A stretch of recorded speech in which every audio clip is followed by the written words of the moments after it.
विभिन्न कॉम्पिटिटिव्स रे पानी कुंड संबंधी प्रश्न आसीबा निश्चय। तेबे एबे कोन रहिछि प्रश्नटी को देखिबा एवं कम समय भितर शॉर्ट ट्रिक रे केमति समाधान करबा से कथा जानिबा।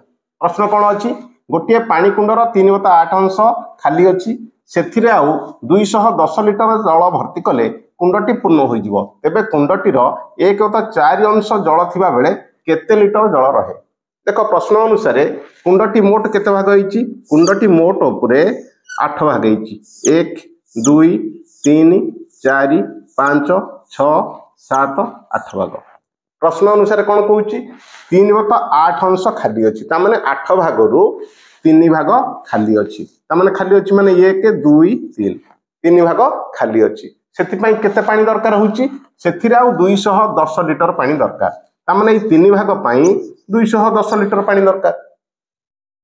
ताले गोटे भाग पाई केते दरकार 3 रे हरदबा आमे ताले 70 लिटर हे गला गोटे भाग को। तेबे प्रश्न अनुसार से कौन कहिछि 1/4 अंश थिबा बेले केते जल धरे तेबे मोट उपरे केते धरे समुदाय होची 8 भाग ताले जदि गोटे भाग को 70 लिटर मोट उपरे केते हो 756 560 लिटर मोट को हो ना नहीं कुंडटी रे मोट 560 लिटर पानी धरे। प्रश्न अनुसार कौन देछि 1/4 अंश थिबा बेले ता माने ए 560 रो 1/4 हम गुणी दबा केते हिजबो 4 कर देले ये हला 140 लिटर बुझिहला ना नहीं। तेबे ऑप्शन डी होची तार सठिक उत्तर।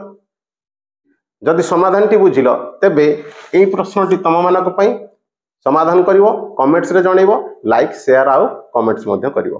Thanks for watching.